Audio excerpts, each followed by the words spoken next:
धर्म के मार्ग पर चलने वाले उन तीनों भ्राताओं से अधिक संकट सृष्टि को उनके अधर्मी पिता तारकासुर से है देव ऋषि।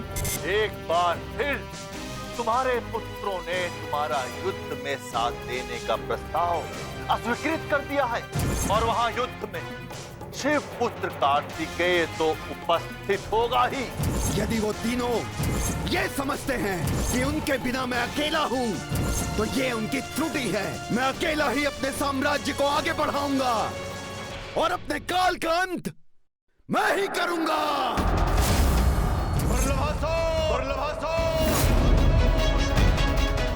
कहिए आचार्य, किस प्रयोजन से आना हुआ? प्रलभासुर, तुम्हें अपनी विशेष शक्तियों के प्रयोग से शिव पुत्र कार्तिकेय का वध करना है।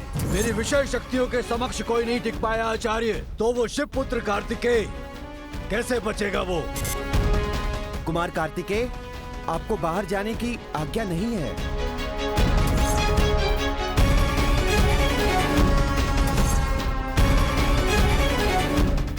राधा, सर्पों ने हमें घेर लिया है।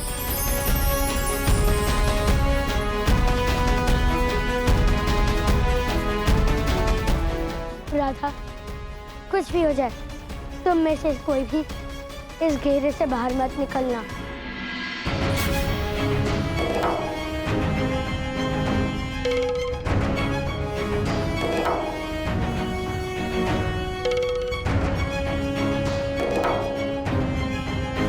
नहीं शेषनाग, तुम ऐसा नहीं कर सकते। ये सर्प मेरी सहायता कर रहे हैं, इन्हें मैं कुछ नहीं होने दूंगा।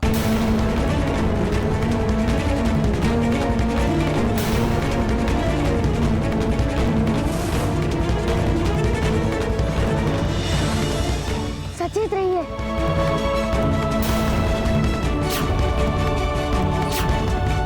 अच्छा हुआ कृष्ण कि तुम मेरे समक्ष आ गए, अन्यथा शेषनाग को अपने मार्ग से मुझे हटाना पड़ता।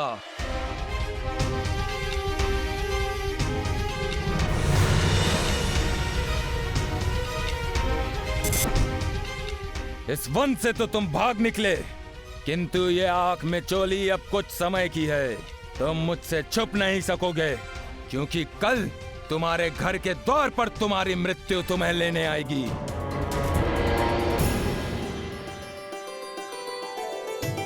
मित्रों, अब तुम सभी भय मुक्त हो। अब तुम्हें भयभीत होने की आवश्यकता नहीं है। धन्यवाद कान्हा, आज पुनः तुमने हमारी रक्षा की है। चलो मित्रों, अब हम सभी को घर चलना चाहिए। संध्या भी होने को आई है।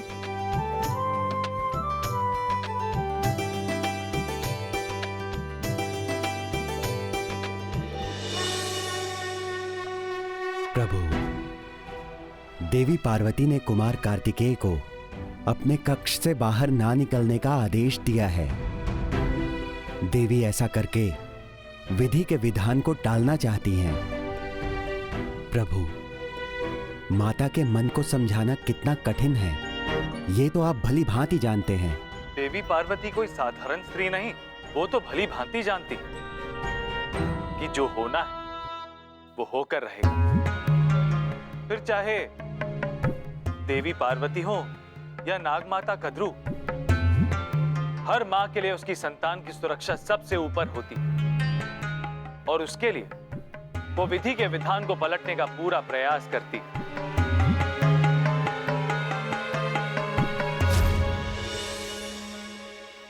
पुत्र, भोजन कर लो।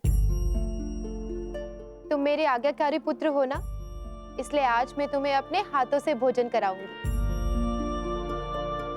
तुम जानते हो, ये सब मैं तुम्हारी सुरक्षा के लिए कर रही हूँ, अन्यथा मैं कहाँ तुम्हें इस प्रकार कक्ष में बंद करके प्रसन्न हूँ। पुत्र, मैं कुछ भी सह सकती हूँ, किंतु तुम्हारी देह पर एक घाव नहीं देख सकती।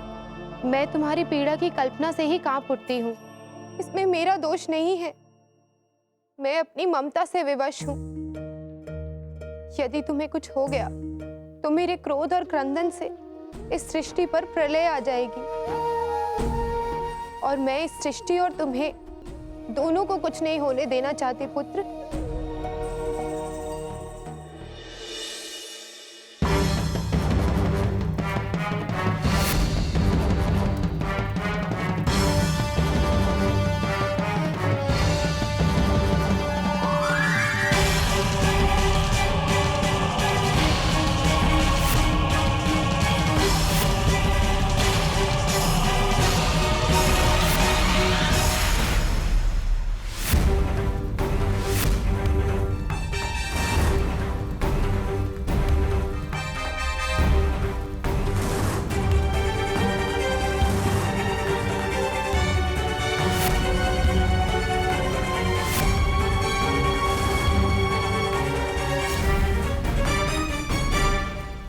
लो पुत्र, विषपान करो। इस विष से तुम्हारी सारी थकान नष्ट हो जाएगी।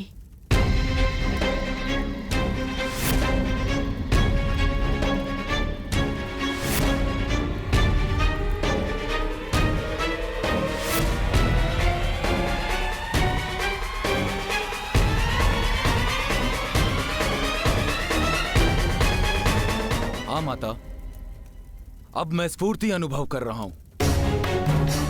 आप जैसा विष रस कोई नहीं बना सकता। आज उस कृष्ण ने मुझे बहुत दौड़ाया। आज तो वो बचकर भाग गया, किंतु शीघ्र ही वो मारा जाएगा। मैं उसे नहीं छोड़ूंगा। किंतु पुत्र, आगे की योजना क्या है? हम इसी गुफा से एक भूमिगत मार्ग का निर्माण करेंगे, जो कृष्ण के कक्ष तक ले जाएगा। उस भूमिगत मार्ग से हम कृष्ण को यहाँ लाएंगे और यहाँ आपके समक्ष मारेंगे माता। पुत्र, ये तो बहुत अच्छी योजना है। इस योजना को शीघ्र ही पूर्ण करो।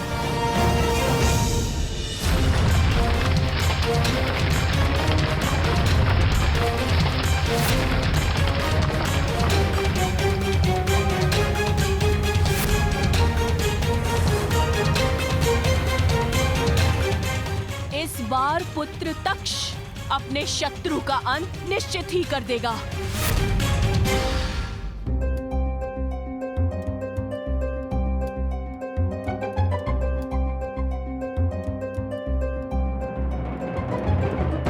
ये क्या? भ्रातातक्ष भूमिगत मार्ग से श्री कृष्ण तक पहुंचने का प्रयास कर रहे हैं। हाँ, कुछ सीखो वासुकी। किस प्रकार तुम्हारा भ्राता तक्ष तुम्हारी माता की आज्ञा का पालन कर रहा है, और एक तुम हो जो इतने सामर्थ्यवान होने के बाद भी अपनी माता की सहायता नहीं कर रहे। हाँ, तुम पार्वती की पीड़ा तो समझ सकते हो, किंतु अपने माता की पीड़ा नहीं समझ सकते। तुम इतने मूर्ख कैसे हो गए? माता पार्वती की तुलना माता कद्रू से करना अनुचित है आचार्य। माता पार्वती कभी भी मुझे किसी अधर्म के लिए प्रेरित नहीं करेंगी। प्रत्येक माता को अपनी संतान की रक्षा करने का अधिकार है, किंतु धर्म का पालन करते हुए।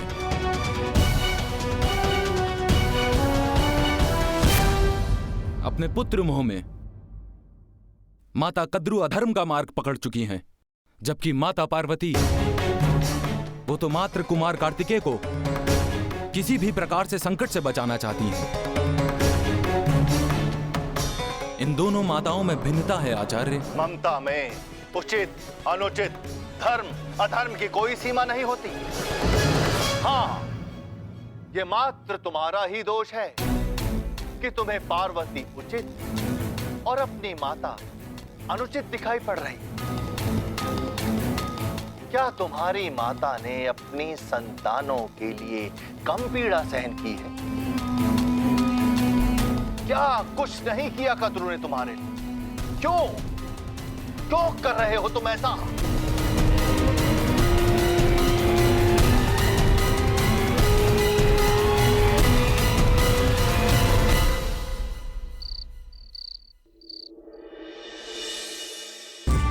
कान्हा, तो मुझे प्रतिदिन कोई ना कोई नई चिंता दे देता है पुत्र। मुझे भय लगा रहता है पुत्र। यदि तुझे कुछ हो गया तो मैं क्या करूंगी? मैया, इस संसार में प्रत्येक माता की यही दशा है। इस चिंता का तो मात्र एक ही उपाय है, श्रीहरि से प्रार्थना। श्रीहरि अपने भक्तों से वैसा ही प्रेम करते हैं, और मैया वो आपके जैसी माताओं की विनती अवश्य सुनते हैं। और ये आपकी प्रार्थना ही तो है ना मैया, जिसके कारण मैं अब तक इतने बड़े बड़े संकटों से भिड़ जाता हूँ।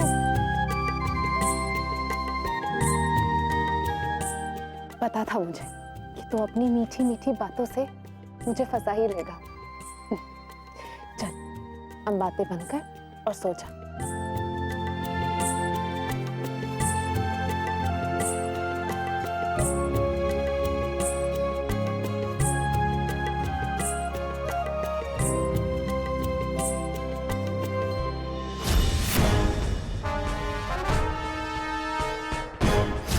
इस रात्रि का एक एक क्षण बहुत लंबा है। पुत्र तक्ष अपनी योजना में सफल हो जाए तो मेरी प्रत्येक चिंता का अंत हो जाएगा।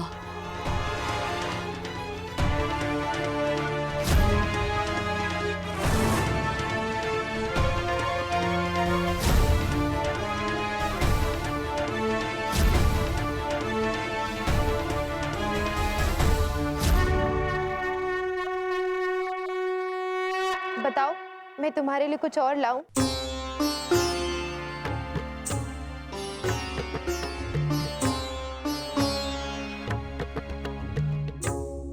देवी, मेरे लिए भी जलपान का प्रबंध कीजिए।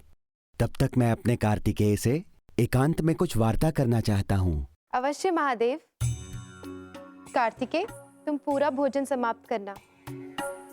मैं महादेव के लिए जलपान की व्यवस्था करने जा रही हूँ। देवी, आप अपने साथ कुछ समय के लिए गणों को भी ले जाइए। मेरी उपस्थिति में इनकी कोई आवश्यकता नहीं। हाँ प्रभु, जहाँ आप है वहाँ कैसा भय। गण, आप सब मेरे साथ चलिए।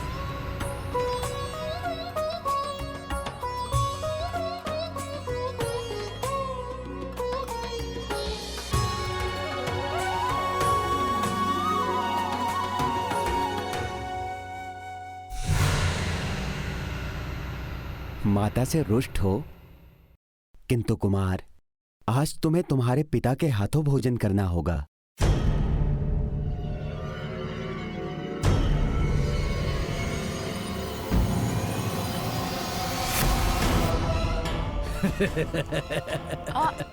बचाओ! छोड़िए पिताजी, छोड़िए पिताश्री। पार्वती ने तुम्हें मृत्यु से छिपाया है ना, किंतु मृत्यु से छिपना किसी के वश में नहीं। देखो कार्तिकेय, तुम्हारी मृत्यु तुम्हारे समक्ष खड़ी है।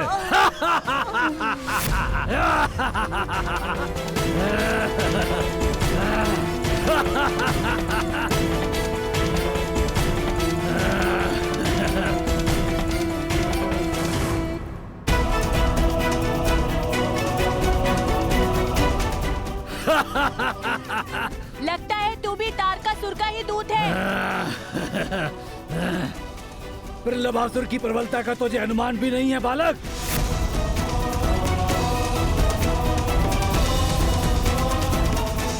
रुक जाइए देवी। महादेव अभी कार्तिकेय से महत्वपूर्ण वार्तालाप कर रहे हैं। महादेव की आज्ञा अनुसार इस समय आपका भीतर जाना उचित नहीं होगा। कार्तिकेय को क्षण भर के लिए भी अपने नेत्रों से ओझल होने पर मन घबराने लगता है। महादेव भी न जाने कौन सी विशेष वार्ता कर रहे हैं।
माता,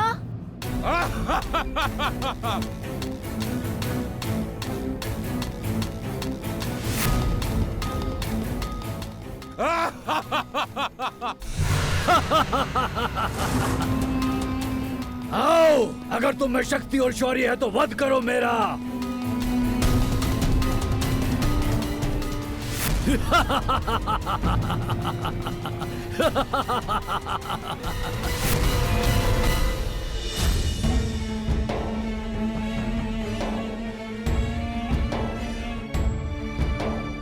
महादेव की वार्ता कितने समय में समाप्त होगी?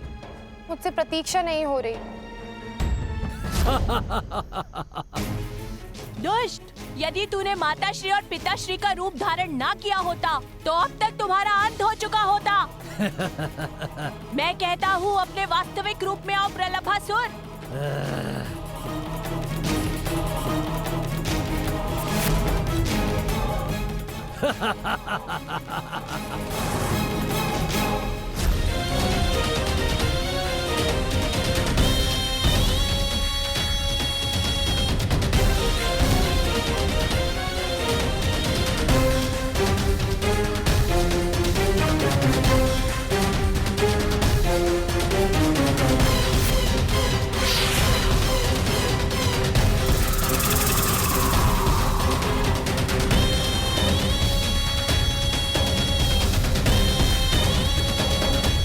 चलो कृष्ण, अब तुम्हें मैं तुम्हारी अंतिम यात्रा कराऊंगा।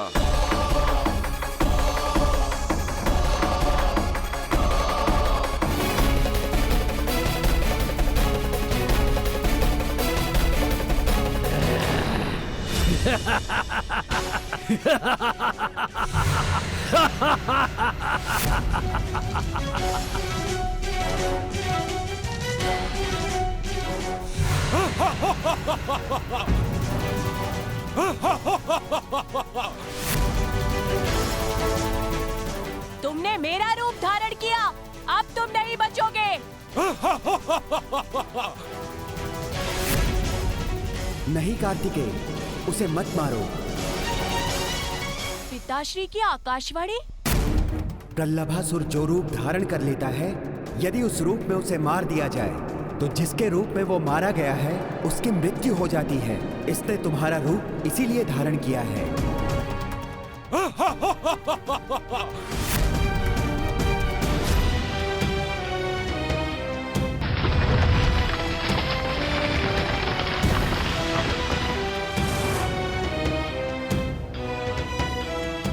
कृष्ण कहाँ लुप्त हो गया? नहीं, तुम कहीं नहीं जा सकते। तुम्हें आज मेरे हाथों मरना है। कृष्ण!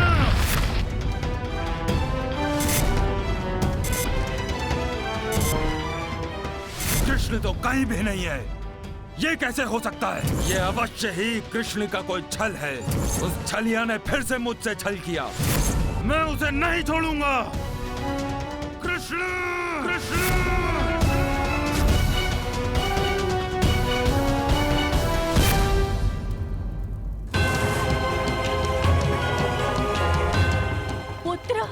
पुत्र दक्ष, क्या हुआ तुम्हें? पुत्र, क्या हुआ पुत्र?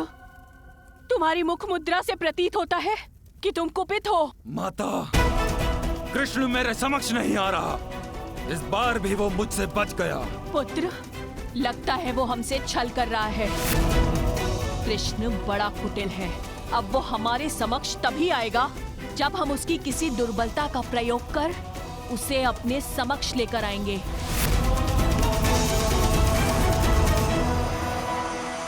तुम्हें तुमसे युद्ध करना है कार्तिकेय। जीतोगे तो भी मारे जाओगे, और मैं जीता तो भी तुम्हारी मृत्यु निश्चित है। आओ कार्तिकेय, लड़ो, युद्ध करो मुझसे कार्तिकेय।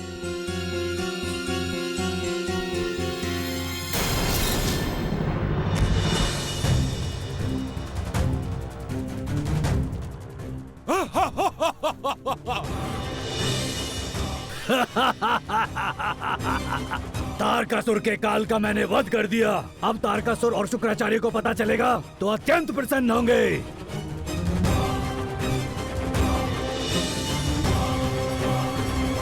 मैं इसका सर काट कर ले चलता हूँ।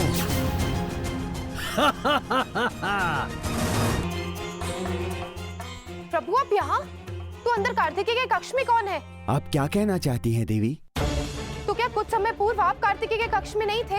नहीं देवी, मैं तो श्रीहरि से वार्तालाप कर रहा था। कार्तिकेय!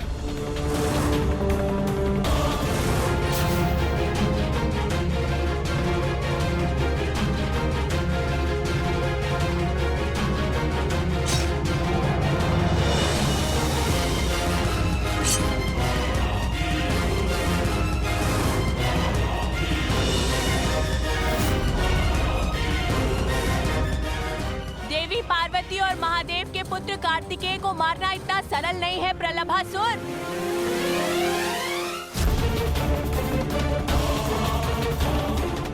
पुत्र कार्तिकेय, कार्तिकेय, इस दुष्ट ने कहीं तुम्हें कोई हानि तो नहीं पहुंचाई पुत्र?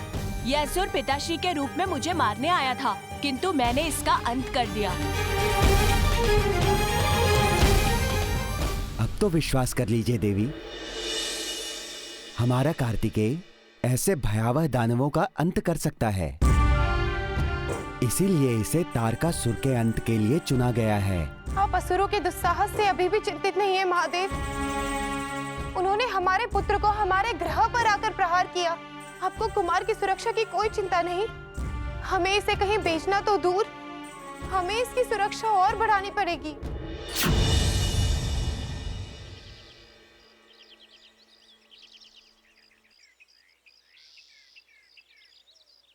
प्रणाम ऋषिवर।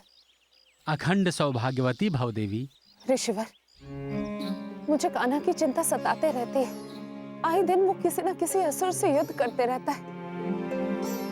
ऋषिवर, मैं चाहती हूँ कि आप मेरे पुत्र की सुरक्षा के लिए कोई अनुष्ठान कीजिए। जानती हो देवी, यहाँ कोई और भी कृष्ण की सुरक्षा के लिए अनुष्ठान का आग्रह लेकर मेरे पास आया हुआ है।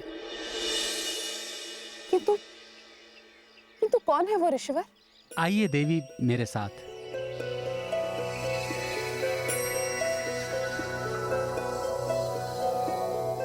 ये रही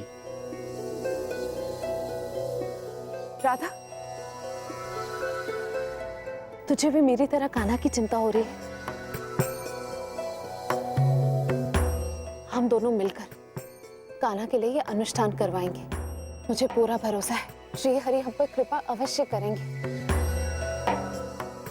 देवी, कल का मुहूर्त बहुत ही अच्छा और शुभ है। यदि आपकी आज्ञा हो तो कल ही ये अनुष्ठान किया जाए। अवश्य ऋषिवर।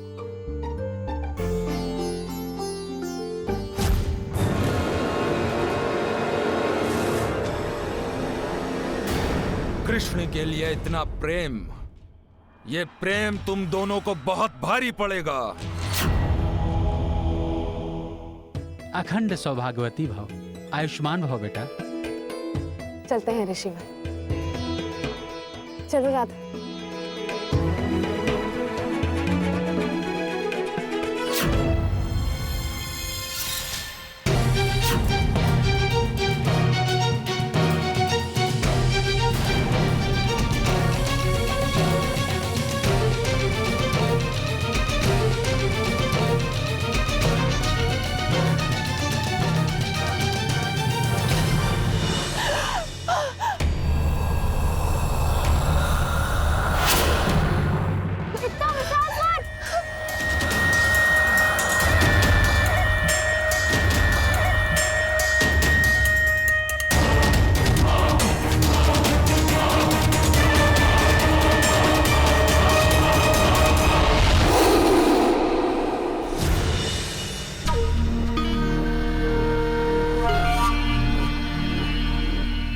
महाराज तारकासुर, एक बहुत ही दुर्भाग्यपूर्ण सूचना है। जानता हूं आचार्य, जानता हूं।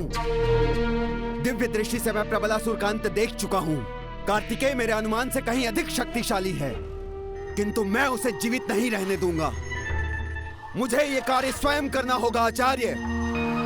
भाग्य ने मुझे चुनौती दी है ना, तो मैं इस चुनौती को स्वीकार करता हूं। अब युद्ध होगा, प्रचंड युद्ध। कैलाश पर्वत पर आक्रमण की तैयारी कीजिए आचार्य। यह युद्ध कोई साधारण युद्ध नहीं होगा। यह युद्ध देवासुर महासंग्राम, महायुद्ध होगा। किंतु मैं तुम्हें स्मरण दिला देना चाहता हूं कि इस महासंग्राम में तुम्हारे अपने पुत्र तुम्हारी सहायता के लिए तुम्हारे साथ नहीं है। अतः हमें यह युद्ध कुछ समय के लिए टाल देना चाहिए। नहीं आचार्य, अब मैं किसी की भी प्रतीक्षा नहीं कर सकता। काल मुझ पर कब घात लगा दे पता नहीं। मेरे पुत्र मेरे साथ नहीं है तो क्या, मेरे पिताश्री महाराज तो मेरे साथ हैं। आचार्य, पिताश्री महाराज के निर्देशन में युद्ध की तैयारी हो।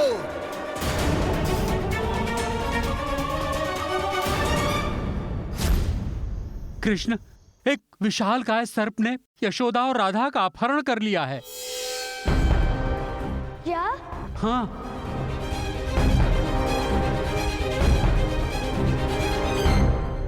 मैं संबंधों के लिए ही इस युद्ध को टाल रहा था नाग देवी कद्रू, किंतु तुमने मेरे संबंधों को कष्ट पहुंचाने का दुस्साहस किया है।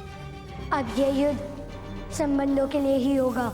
तुम जहां भी हो, मैं आ रहा हूं।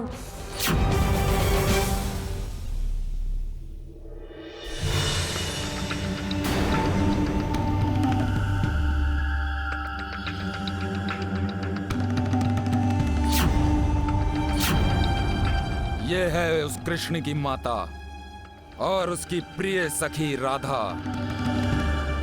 ये सब हमारे बंदी हैं। कौन हो तुम? और हमें यहाँ क्यों लाए हो? तुमसे हमारी सिर्फ एक ही शत्रुता है कि तुम उस कुटिल कृष्ण की माता हो। हमने तुम्हारा अपहरण इसलिए किया है कि वो कृष्ण स्वयं आकर हमारे समक्ष आत्मसमर्पण कर दे। किंतु क्यों? तुम मेरे पुत्र के पीछे क्यों पड़ी हो? क्योंकि वो मेरे पुत्र का वध करना चाहता है।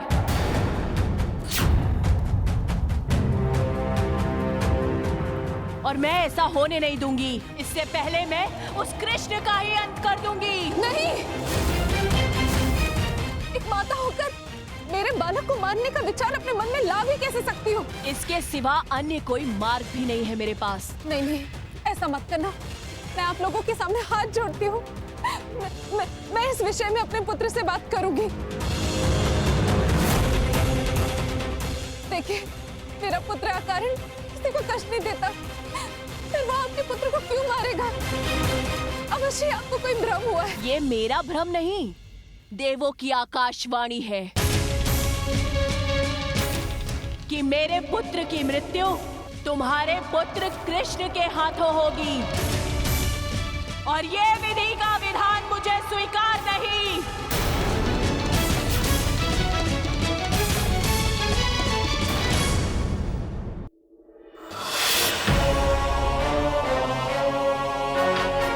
बजरंग की जय। महाराज बजरंग की जय। आज हमें न केवल कार्तिकेय का अंत करना है, अपितु कैलाश पर्वत पर अपनी ध्वजा लगानी है। यदि हमने कैलाश पर्वत को जीत लिया तो ब्रह्मांड पर विजय का हमारा स्वप्न पूरा होगा। तारकासुर महाराज की जय। तारकासुर महाराज की जय। तारकासुर महाराज की जय। तारकासुर महाराज की जय। तारकासुर महाराज की जय। तारकासुर महाराज की जय। तारकासुर महाराज की जय। तारकासुर महाराज की। प्रणिपात पिताश्री महाराज। विजय भवा पुत्र। तारकासुर की, तारकासुर की, तारकासुर की आक्रमण।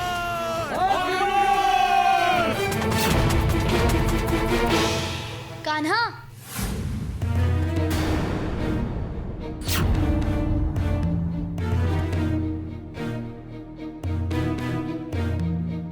अब तुम मुझसे कुछ नहीं छुपा सकते कान्हा। मैंने सब कुछ सुन लिया है। यही सोच रहे हो ना कि मुझे दुख होगा, मुझे क्या कहोगे? किंतु एक बार तुमने ही मुझे समझाया था कि धर्म के लिए हमें सुख दुख लाभ हानि को भूल जाना होता है। यही हमारे इस अवतार का लक्ष्य है ना?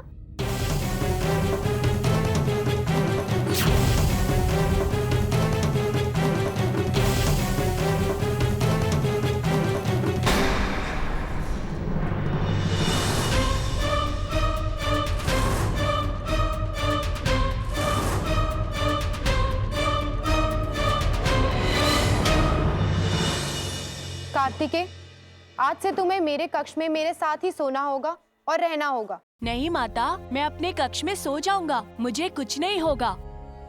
देवी पार्वती, इस प्रकार अति चिंतित होकर आप कार्तिकेय का भला नहीं कर रही हैं। समस्याओं से कार्तिकेय को आप जितना दूर रखेंगी, समस्या उतनी ही बढ़ती जाएगी।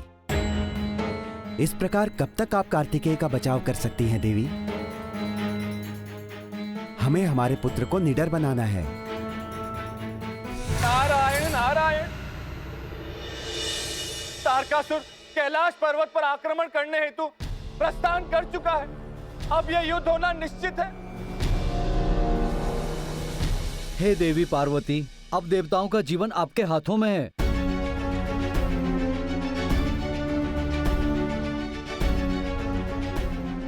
देवी, आप जगत माता हैं। अपने असंख्य पुत्रों के जीवन की रक्षा के लिए आपको अपने एक पुत्र को युद्ध में भेजना ही होगा। यही समय की आवश्यकता है देवी। कल कहीं आपके पुत्र मोह के कारण सृष्टि का अंत हो गया तो क्या होगा देवी? नहीं पिताश्री, मैं ऐसा नहीं होने दूंगा। माता, मुझे आज्ञा दीजिए। मेरी भुजाएं तारकासुर का अंत करने के लिए व्यग्र हो रही हैं। मैं आपको वचन देता हूँ, जगत जननी पार्वती का पुत्र ये कार्तिकेय तारकासुर का अंत करके अपनी माता के चरणों में शीघ्र ही प्रस्तुत होगा।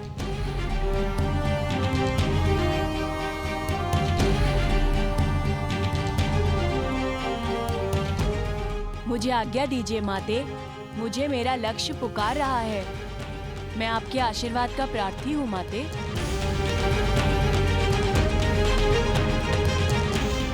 तुम्हारे बिना ये जीवन अधूरा है पुत्र। यदि मैं तारकासुर से विजयी हुआ, फिर भी जब तक मैं आपके पास नहीं लौटूंगा, मेरा लक्ष्य अधूरा ही होगा। यदि यही तुम्हारा लक्ष्य है तो जाओ, तारकासुर का संहार कर दो। तुम्हारी माता तुम्हें आज्ञा देती है। जाओ, जाकर अपने लक्ष्य को साधो।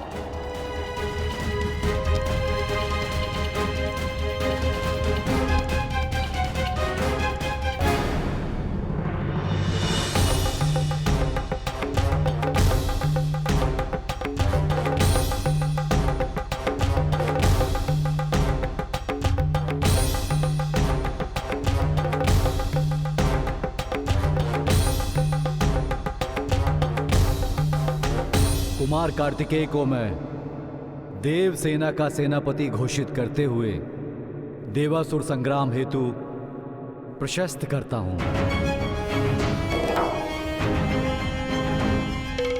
कुमार कार्तिकेय की, कुमार कार्तिकेय की, कुमार कार्तिकेय की।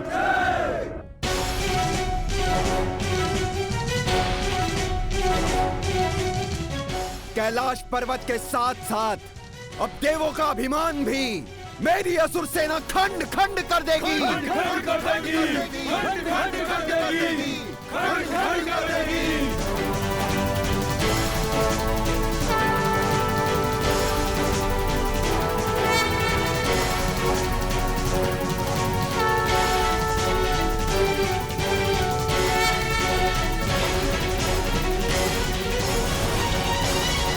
युद्ध आरंभ होने वाला है। चलो कुमार कार्तिकेय, इस रणभूमि को तुम्हारे शौर्य और पराक्रम के दर्शन की प्रतीक्षा है।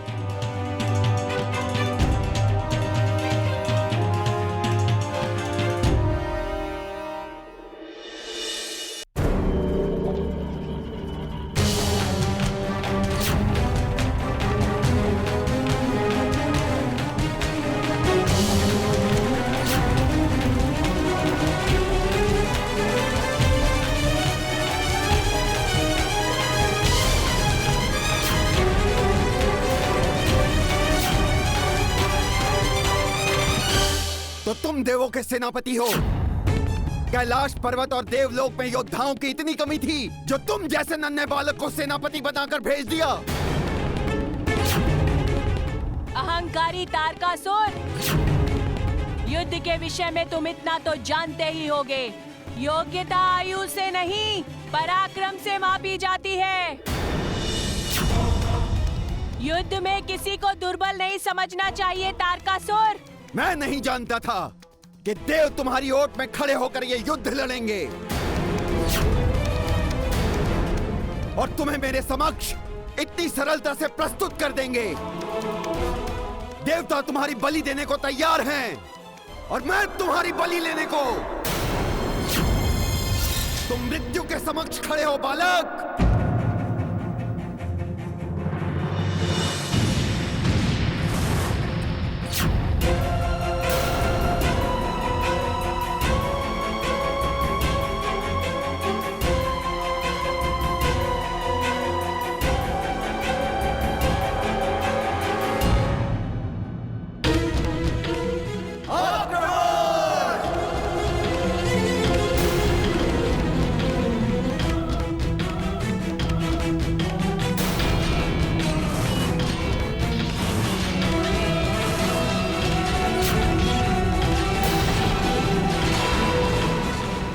कभी हमारी कर्तव्य विमूढ़ता ही हमारे नाश का कारण बनती है वासुकी।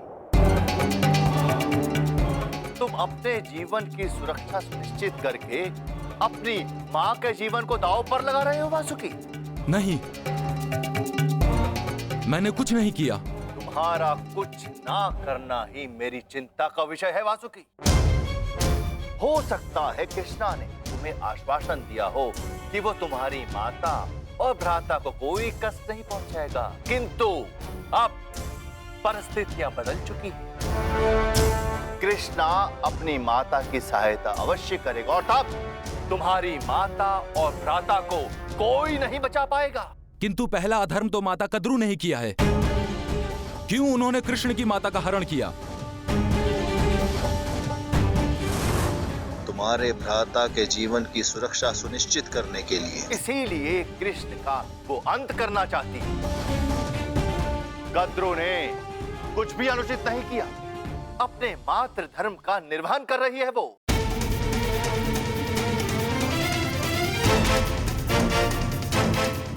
किंतु तुम अपने पुत्र धर्म का निर्वाह नहीं कर रहे।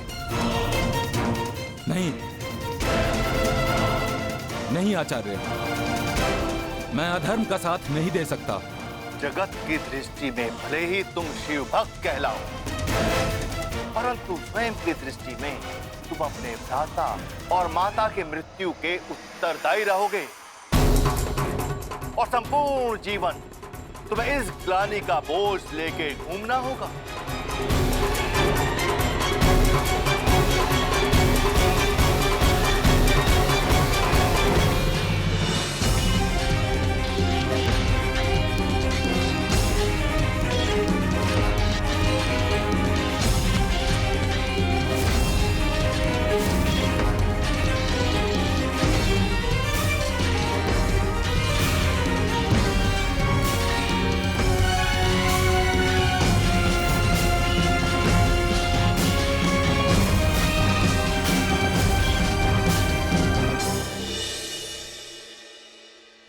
देवी, अपने पुत्र का शौर्य देखिए, किस प्रकार वो अपने शत्रु के प्रहार का उत्तर दे रहा है। देवी, हमारा पुत्र अवश्य विजयी होगा। आपकी बात सत्य हो महादेव।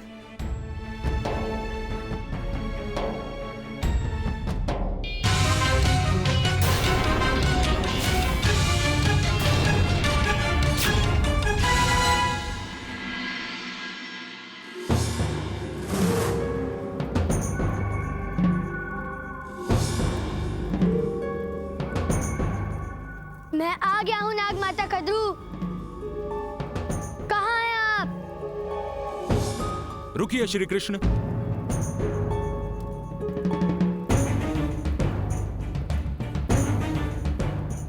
वासुकी, आप यहाँ? हे श्री कृष्ण, आप मेरी माता को क्षमा कर दीजिए। उनके स्थान पर मेरे प्राण हर लीजिए, किंतु मैं माता कद्रू को मरने नहीं दे सकता और ना ही आपसे संघर्ष करना चाहता हूं।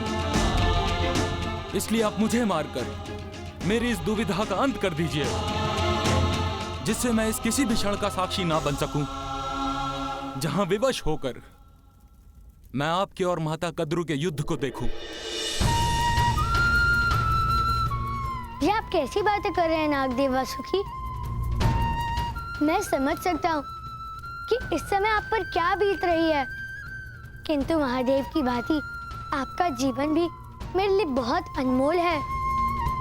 आपका मातृ प्रेम मेरे मन को द्रवित कर रहा है। किंतु मैं विधि के विधान को नहीं बदल सकता।